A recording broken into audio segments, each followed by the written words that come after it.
Hey guys, Kyle the Dead Knight of Anime here, bringing you my review for Black Clover episode 34. And I'll just cut straight to the chase here, honestly.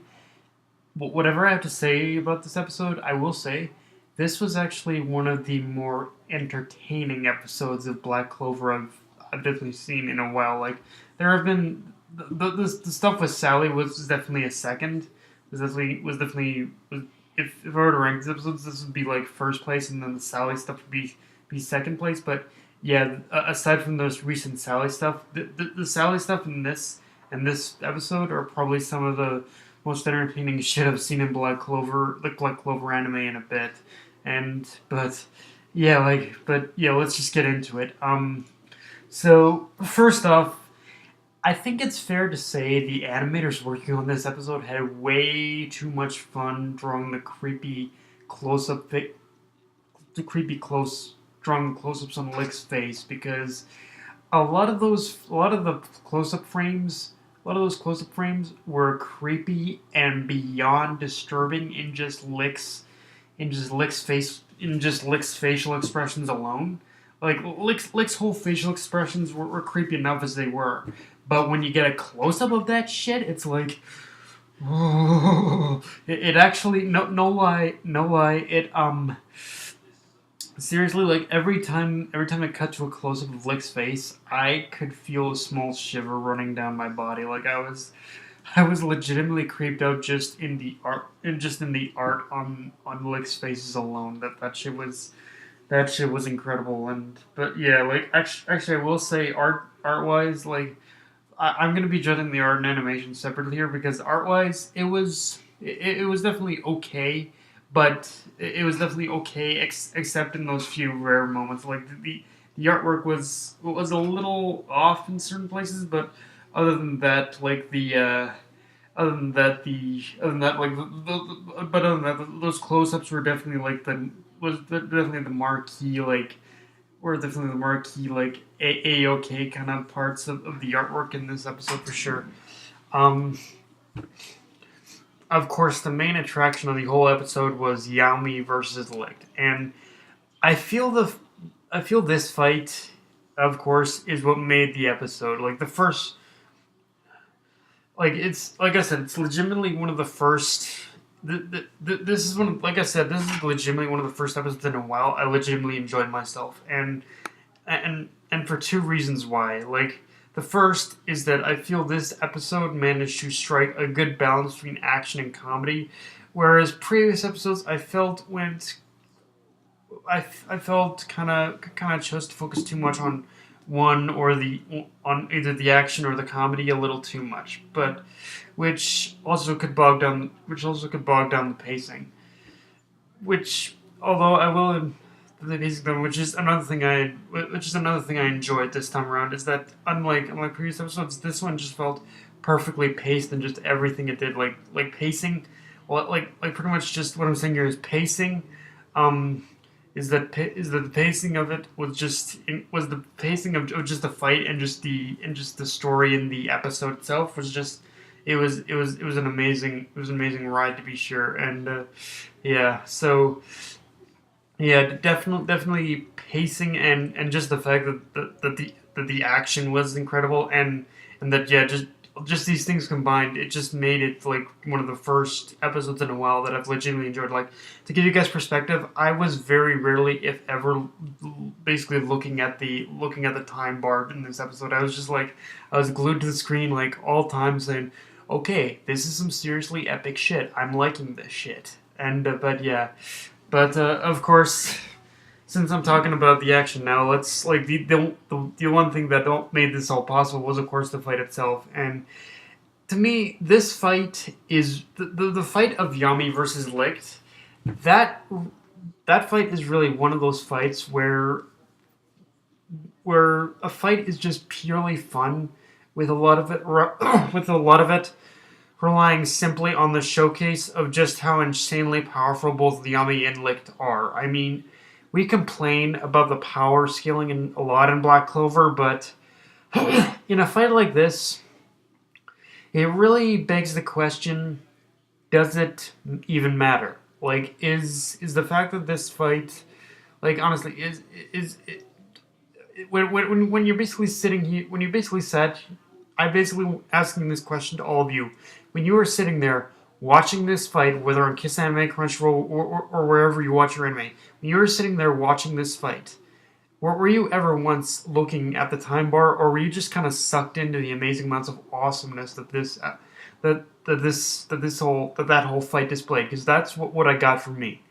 I mean, but yeah, 'cause, like for me, I really doubt. I really and yeah, for me, like I really doubt in this situation the power scaling really didn't matter because for me personally, it really is one of those fights where you just don't care because it's just two epic badasses testing the limits against each other going in.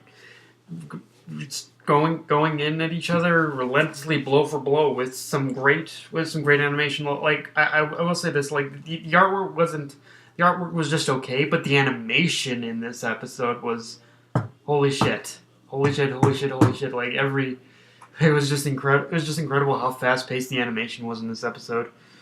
But so yeah, it just had some great animation to accompany it, mind you, and it did all of that while still managing to showcase something about Black Clover I think we've been missing, even myself having read the manga, which is that everyone in this, I think everyone in this show or in this series in general is purposefully OP, but along with being OP, everyone else has one single key weakness that manages to keep them balanced. So it's one of those things where yeah, everyone on the surface is gonna seem OP, is on the surface looks OP, but underneath a lot of these characters a lot of these characters are a lot more balanced than we ever give them credit for. So yeah, I think honestly just the fact that they haven't really specified a power system in general, definitely too much of a power system, I think is kind of working in its favor almost.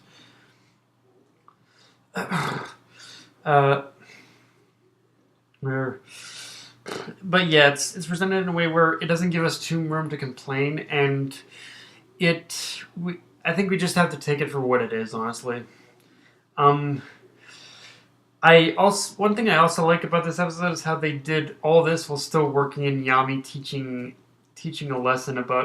Asta a lesson about fighting, which okay, in this episode, Asta basically learns to control ki, which is basically which if mana is basically a magical force, then we learn that ki is basically a physical force in this world. And I know people are gonna get up in arms about how Asta learned to control ki so fast, but like I said, the way ki was explained, I think it's pretty self-explanatory, honestly. Like, pretty much because ki is a physical force, Asta didn't. Asta doesn't have mana, so in a way, him having mana pretty much worked in this situation because if his mana isn't strong, then his ki is going to be all that much stronger. So yeah, in all that much stronger and easier for him to control, of course. Which I guess it was kind of cool to see that little flashback of it. But yeah. Now let's talk about the two backstories we got here, Licht's and Yami's. I want to talk specifically about Licht, but first I want to say I actually kind of liked how the backstories in this episode were told because they were told in such a way where it really almost felt like they were mocking the whole concept of a backstory, like with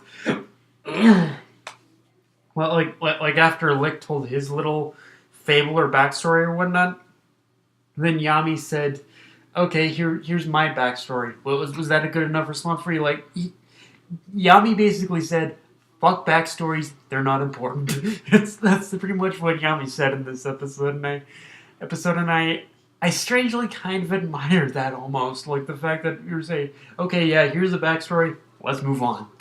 I strangely kind of admire it for that. As weird as it sounds, which I do enjoy a good backstory, but at times they probably are a little unnecessary, except in One Piece. One Piece is still the king of backstories. That'll never change. But anyway, I'm getting off topic here. Like I said, I want to talk about Licht's fable or his back, which again I can only assume is his backstory, because if what I'm about to assume is correct about his, if what I'm about to assume is correct about Licht's tribe, then they were basically massacred by the founders of the Clover Kingdom, which would not only make sense in the context of him of Licht wanting revenge, but it would also explain why there's more than one four-leaf clover grimoire. It would make more sense. I mean, it really just kind of like when his whole backstory was being explained, I basically thought in my head, okay, so these are the guys who basically created the four-leaf clover grimoires, and in knowing that the Lick's clan was massacred by them, then everything just kind of all the puzzle pieces just kind of fall into place as to how the Clover Kingdom managed to get a hold of managed to become such a powerful kingdom of magic to begin with. Although the one the one red herring in all this still is Asta's grimoire, and like Lick saying he wants to take it, like, and the fact that Lick said he wants to take it back.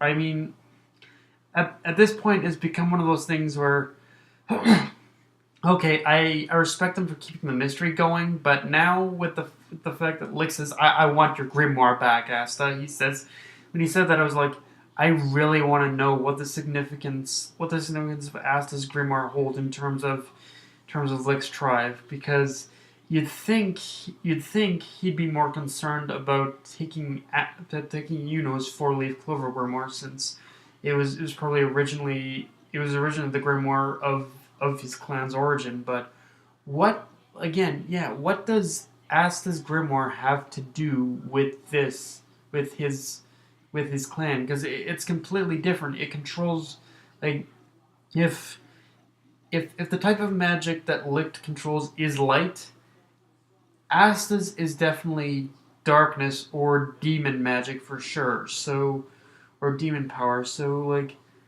what? Yeah, what's the purpose? I'm genuinely curious there. But yeah, I'll leave that be.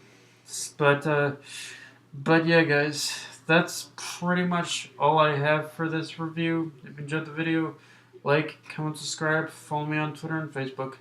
Dead Knight of Anime, signing off. Later, guys.